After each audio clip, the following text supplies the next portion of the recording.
انا رادوہ الیک وجاعلوہ من المرسلین. تو حضرت والا اس میں فرما رہے ہیں جو ہم لوگوں کے سبق لینے کی بات ہے وہ یہ کہ غم تو پیش آنے ہیں، آئیں گے. ہو نہیں سکتا کہ زندگی بغیر غم کے گزر جائے. قید حیات و بند غم اصل میں دونوں ایک ہیں. موت سے پہلے آدمی غم سے نجات پائے کیوں؟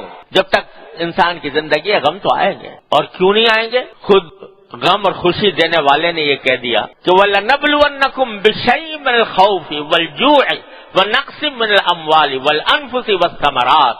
کیا فرما رہے ہیں اللہ تبارک و تعالی؟ وَلَنَبْلُوَنَّكُمْ، لام تاکید بانون تاکید ثقیلہ، اتنی تاکید کے ساتھ کہ ہم تمہیں ضرور آزمائیں گے. اللہ تعالیٰ فرما رہے ہیں ضرور آزمائیں گے. کہاں سے آزمائیں گے؟ بِشَيْءٍ مِّنَ الْخَوْفِ، کبھی تمہیں تھوڑے سے خوف سے آزمائیں گے کہ تمہارے اوپر خوف طاری کر دیں گے. والجوع، کبھی بھوک سے آزمائیں گے، معاشی مشکلات پیش آ جائیں گی. وَنَقْصٍ مِّنَ الْأَمْوَالِ، تمہارے مال میں کمی ہو جائے گی. والانفس، کبھی تمہارے جانوں میں یعنی تمہارے جان پہچان کے لوگوں میں کمی ہو جائے گی، انتقال ہو جائے گا. والثمرات، تمہاری پیداوار میں کمی ہو جائے گی، جو پیداوار تمہیں جس کے ذریعے ہم تمہیں رزق دے رہے ہیں اس میں کمی آ جائے گی. یہ آزمائشیں آئیں گی تمہارے. آج اتفاق سے دیکھو اپنے موجودہ حالات کو تو ساری چیزیں جمع ہیں. خوف ہے کہ نہیں؟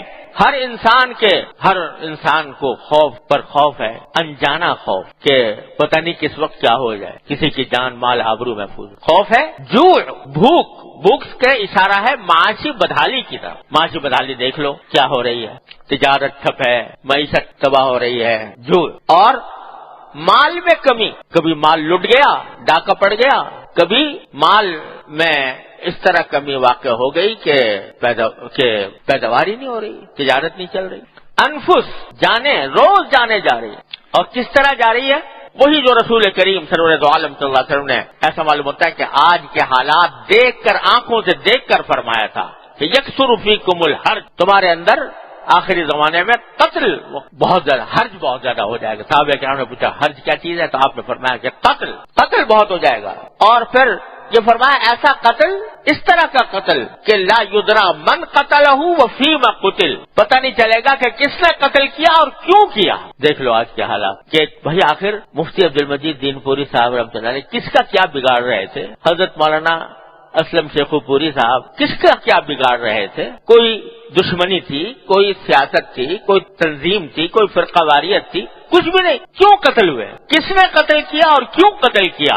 پتہ ہی نہیں. بالکل یہ الفاظ ہیں نبی کریم صلی اللہ علیہ وسلم کے جو آج آنکھوں سے دیکھ رہے ہیں. تو یہ انفس میں کمی واقع ہو رہی ہے. والاموال والانفس والثمرات، پیداوار دیکھو گھٹ گئی ہے. معلوم ہوا کہ صاحب گندم نہیں آ رہا، آٹے کی کمی ہو گئی وغیرہ وغیرہ، سب چیزیں جمع ہیں. تو قرآن فرما رہا ہے، اللہ تعالیٰ فرما رہے ہیں ہم تو آزمائیں گے تمہیں ان سب سے. لیکن ساتھ ہی ایک بات فرما دی ہے، اسی میں ایک چھوٹا سا لفظ کہہ دیا ہے بشیء، تھوڑا سا.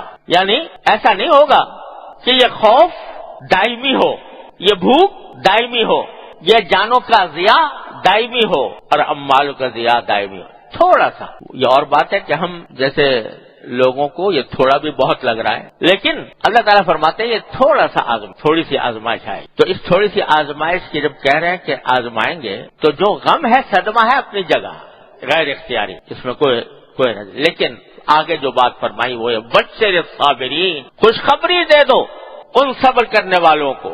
الذین اذا اصابتهم مصیبت، جب ان کو کوئی مصیبت پہنچتی ہے تو قالوا، تو کہتے ہیں کہ انا للہ و انا الیہ راجعون، ہم اللہ ہی کے ہیں اور اللہ ہی کی طرف ہم لوٹ کے جانے والے ہیں. یہ کہتے ہیں. میرے حضرت فرمایا کرتے تھے، ہمارے حضرت عارف قدس اللہ تعالیٰ سے رہو، کہ دیکھو اللہ تعالیٰ نے یہ فرمایا کہ جب مصیبت پڑے یا کوئی غم آئے، تکلیف آئے، تو کیا فرمایا؟ کہہ دیں، زبان سے کہہ دیں انا للہ و انا الیہ راجعون.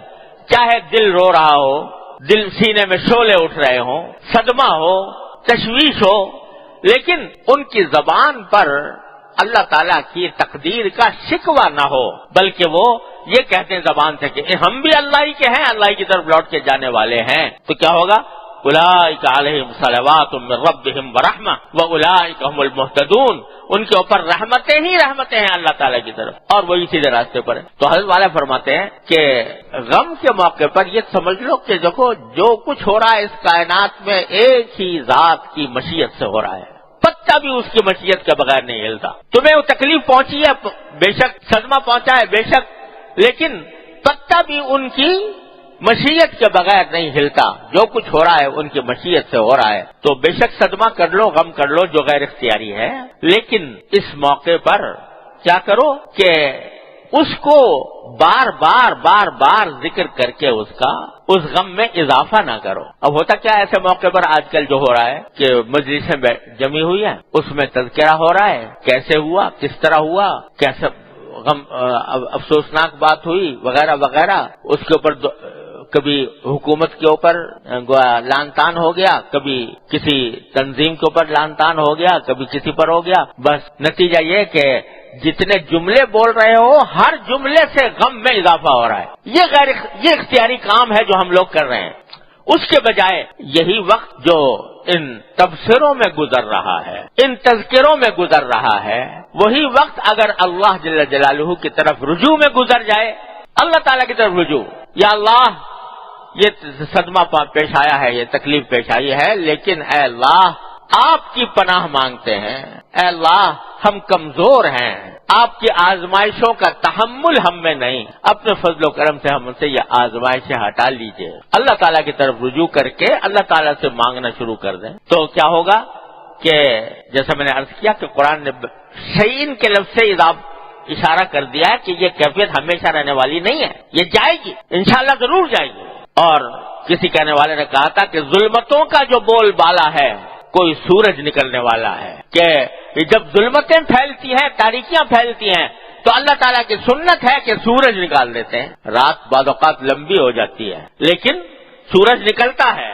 اللہ تعالیٰ کی سنت یہ ہے، رات آتی ہے تو دن بھی آتا ہے. اور اللہ تبارک و تعالیٰ ہمیشہ کسی کو نہ مصیبت کی حالت میں رکھتے ہیں اور نہ ہمیشہ خوشحالی کی حالت میں رکھتے ہیں. بالسراء والضراء، کیسے کہ ہم نے لوگوں کو کبھی خوشحالی سے آزمایا، کبھی بدحالی سے آزمایا.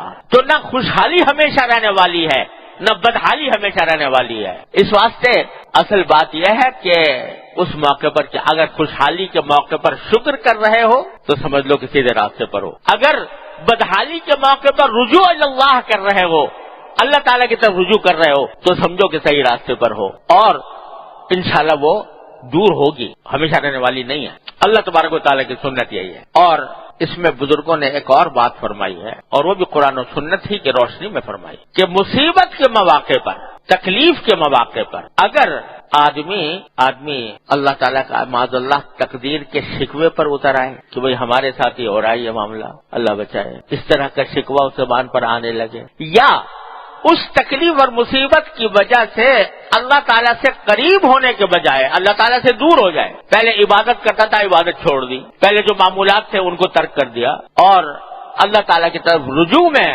کمی آ گئی، تو اللہ بچائے یہ علامت ہے اس بات کی کہ یہ مصیبت ایک قہر ہے اللہ تعالیٰ، یہ عذاب ہے اللہ تعالیٰ کی طرف.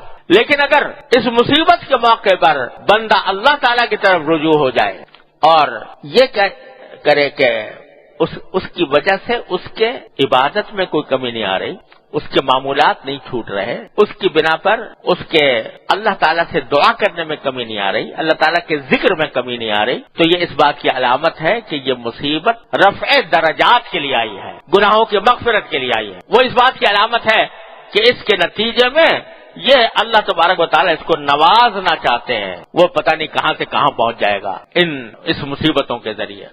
اللہ تبارک و تعالیٰ جب کسی کو نوازنا چاہتے ہیں تو بعض اوقات اس کے اوپر تکلیفیں آ جاتی ہیں. اشد الناس بلاء الانبیاء ثم الامثل فالامثل، سب سے زیادہ آزمائشیں انبیاء کرام پر آئی، اس کے بعد جو جتنا انبیاء کرام سے قریب ہو اتنا ہی اس کے اوپر آزمائشیں آتی ہیں اور آتی رہی ہیں. لہذا اگر اللہ تعالیٰ کی طرف رجوع بڑھ رہا ہے، اگر اللہ تعالیٰ کی طرف انابت بڑھ رہی ہے، اگر اللہ تبارک و تعالیٰ کی عبادت میں اضافہ ہو رہا ہے، چاہے دل نہ لگ رہا ہو، کیونکہ ایسے حالات میں بسا اوقات آدمی عبادت کے لیے جاتا بھی ہے تو دل دماغ کہیں اور ہے، دل کہیں دماغ کہیں، اور دل میں وساوس ہیں، خطرات ہیں، خیالات ہیں، تشویش ہے، غم ہے، صدمہ ہے، غیر اختیاری طور پر آنے دو، لیکن اپنے کام نہ چھوڑو، جو کام تمہارے ذمہ ہے وہ نہ چھوڑو، اور اللہ تعالیٰ کی طرف رجوع میں اضافہ کرو.